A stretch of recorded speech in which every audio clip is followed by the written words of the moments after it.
ley de Gauss y particularmente la ley de Gauss sobre una carga puntual. Cuando hablamos de la ley de Gauss nos referimos al concepto de flujo eléctrico y el cual es básicamente, por definición, el flujo eléctrico se define como el producto punto entre el campo eléctrico, que es un campo vectorial, y la superficie que atraviesa. Y en particular es las líneas de campo eléctrico que atraviesan un vector de superficie. Por ejemplo, en una placa vertical lo que tenemos es el vector de superficie que es perpendicular a la placa y de igual manera si tiene cierto ángulo será perpendicular.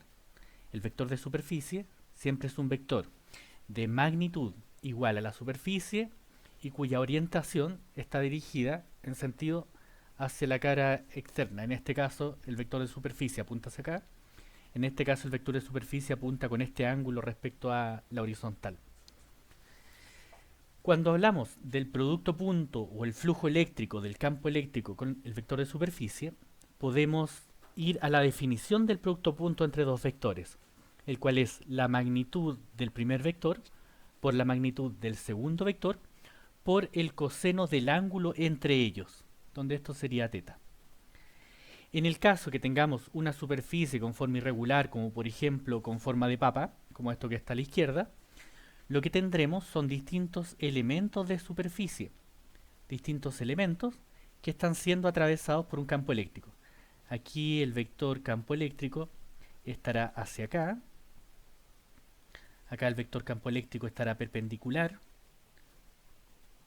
el vector campo eléctrico, y ponemos el delta porque corresponde a pedazos pequeños del área total de esta papa. En este caso consideremos que el campo eléctrico sigue esta dirección y el vector de superficie en esta dirección, que es perpendicular. Por lo tanto, el flujo eléctrico a través de esta región será el campo eléctrico por A, el producto punto entre ellos. Cuando son secciones irregulares y puede ser muy irregular, entonces lo que tenemos es una suma de elementos infinitesimales. En ese caso, el flujo eléctrico se puede escribir como la suma, la integral de la superficie en cuestión, de las líneas de campo eléctrico por la sumatoria, esta es la suma infinitesimal, es decir, la integral de todas las pequeñas contribuciones de área. ¿Ok? En otras palabras, ¿cómo podríamos escribir esto? Veamos un ejemplo. El ejemplo 24.1, que aparece en el libro Física para Ciencias e Ingeniería, Raymond Serway, en el volumen 2 de la séptima edición, dice que tenemos un campo eléctrico uniforme orientado en la dirección X. Es decir, podemos considerar un campo eléctrico, démosle cierto valor, E sub 0, que está en la dirección X positivo, o sea, y tongo. Acá está el campo eléctrico.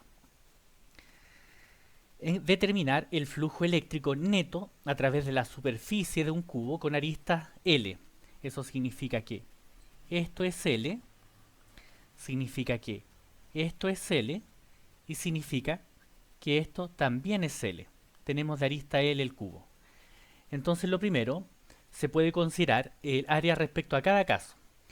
En el caso de la cara 1, que vendría a ser, según el esquema que nos plantea el libro de Raymond Serway, sería la cara que está mirando, que está en el eje ZY y cuyo vector de superficie apunta en el eje X negativo.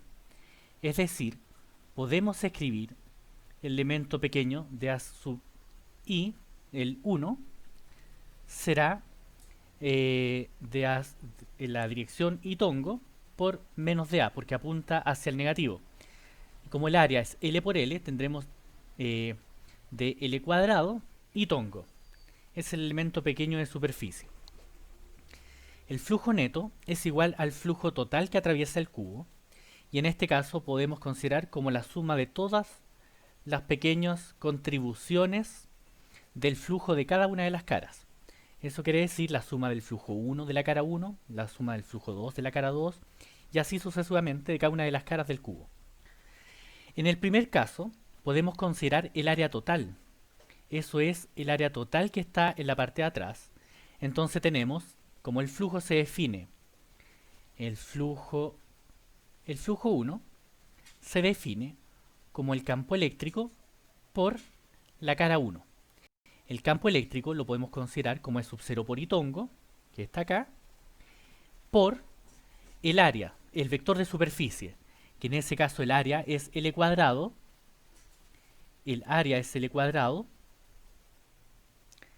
y apunta hacia I tongo negativo, o sea, por menos A I tongo, que en este caso lo podemos escribir como E sub 0 por A, me queda E sub 0 por A, donde el área es L cuadrado, por I tongo punto I tongo, y eso es igual a 1.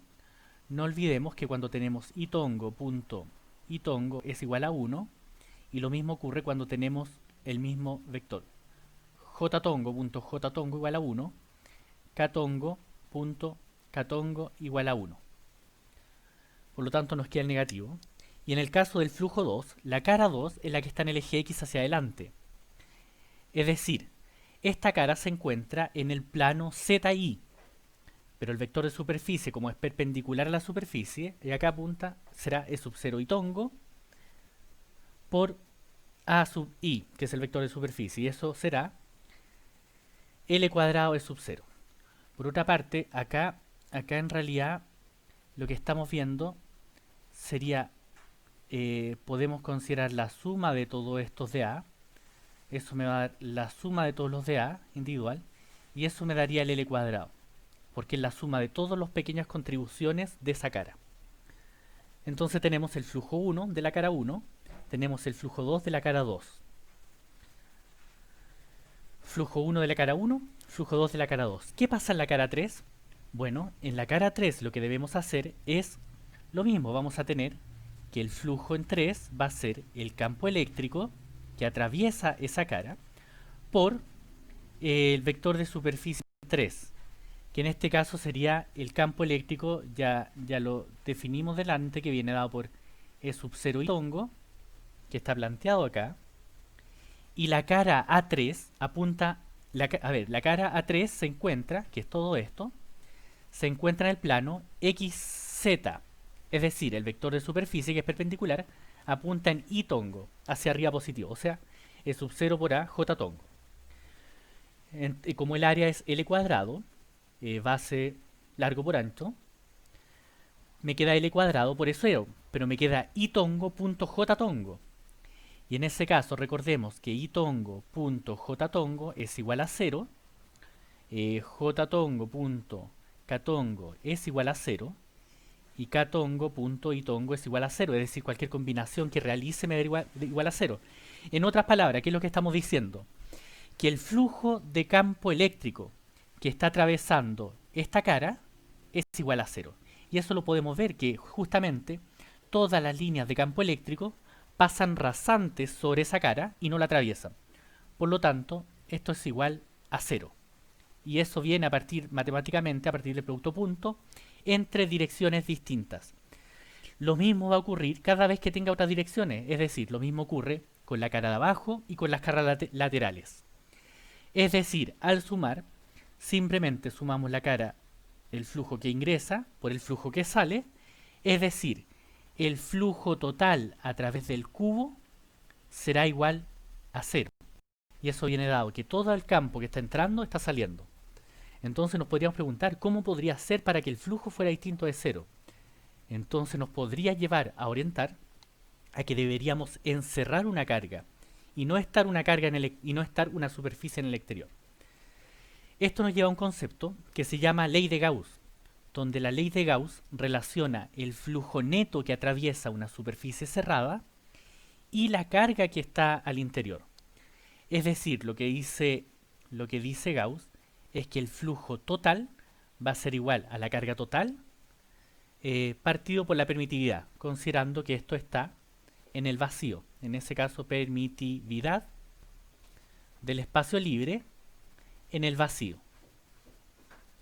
Si ahora reunimos la primera parte de cómo se define el flujo eléctrico, que es la cantidad de líneas de campo por unidad de superficie, con lo que plantea Gauss, que es igual a la carga total por la permitividad, dividido por la permitividad, definimos que esta es la ley de Gauss, esta relación, que dice que todo el flujo que atraviese cualquier superficie va a ser igual a la carga total encerrada partido por epsilon sub 0, donde esta integral actúa en una superficie cerrada y a esa superficie cerrada la llamamos superficie gaussiana. Veamos un ejemplo. Consideremos el campo eléctrico debido a una carga puntual a partir de la ley de Gauss. Considerando que Gauss nos dice que el flujo eléctrico total va a ser igual a la suma de todas las pequeñas contribuciones de una superficie gaussiana, que es del producto punto entre el campo eléctrico y el vector de superficie, y esto va a ser igual a la carga total encerrada partido por epsilon sub 0. Consideremos entonces una carga puntual en el espacio, y esta es nuestra carga puntual Q mayúscula. Ahora, para aplicar la ley de Gauss, debemos considerar una superficie inventada. Siempre la idea es tener una superficie que presente alta simetría. De esa manera el producto punto no va a ofrecer mayor dificultad. ¿Y qué superficie podría ofrecer tal grado de simetría respecto a una carga puntual? Una esfera.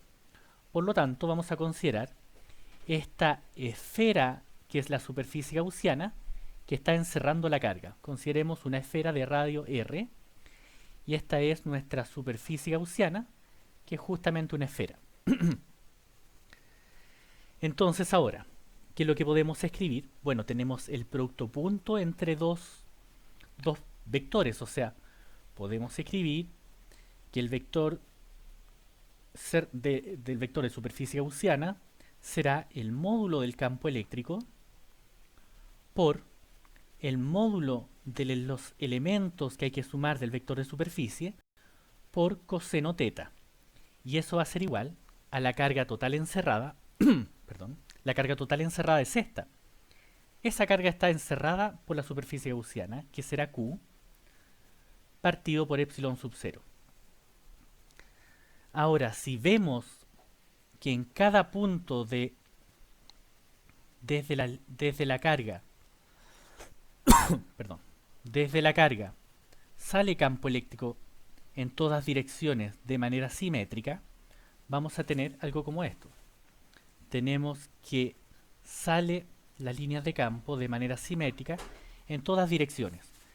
Entonces, este será el campo eléctrico, esto también será campo eléctrico, aquí hay otra línea de campo eléctrico, y en realidad sale en toda dirección, así que esto es radial. Y la esfera que acabamos de hacer, la de superficie gaussiana, es concéntrica con esta carga.